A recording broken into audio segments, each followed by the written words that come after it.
Chers abonnés, bonjour. La minute philosophique du jour se voudra quelque peu historique et elle se nomme Coup de théâtre sur l'amitié. Cette nouvelle minute philosophique va tenter en fait de vous conduire sur la scène d'un épisode de la vie de celui qu'on appelait le philosophe, j'ai nommé Aristote. Asseyez-nous donc sur l'un des bancs de pierre de l'agora d'Athènes.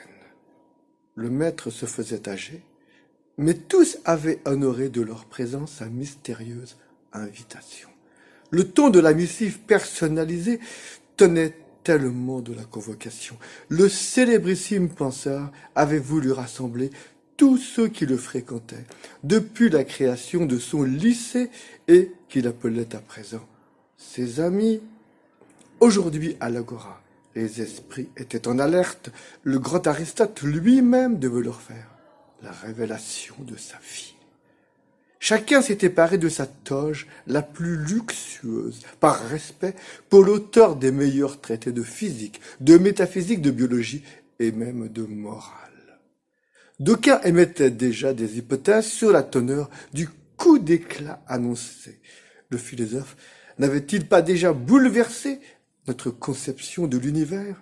Pour certains, les investigations de ce cerveau hors norme pouvaient même constituer une menace. Lorsqu'Aristote fit son apparition, simplement drapé de blanc, le silence s'imposa. De ce regard sagace, il fixa, place par place, par une rotation de la tête, chacun et chacune, et cette rotation leur parut interminable. Enfin, de sa voix magistrale, l'orateur les apostropha. Mes amis! Puis, avec une émotion non masquée, il poursuivit. Mes amis, la vérité que je dois vous révéler me pèse infiniment, mais elle a le mérite d'être brève. Mes amis, oui, mes amis, il n'y a pas d'amis. Le philosophe quitta aussitôt l'estrade de Porphyre et disparut, alors que de toutes parts naissait un sourd grondement et que les faces se décomposaient.